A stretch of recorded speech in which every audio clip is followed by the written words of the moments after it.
Noodles রান্নার জন্য চুলায় প্রথমে একটি কড়াই দিয়ে নিলাম।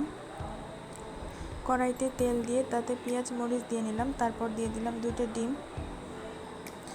সবগুলো একসাথে ভালো মতন ভেজে নেব।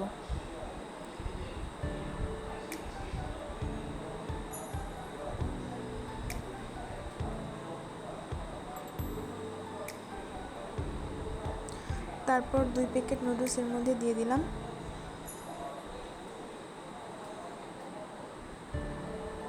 তারপর অল্প একটু পানি দিয়ে দিলাম নুডলসটা সেদ্ধ হওয়ার জন্য।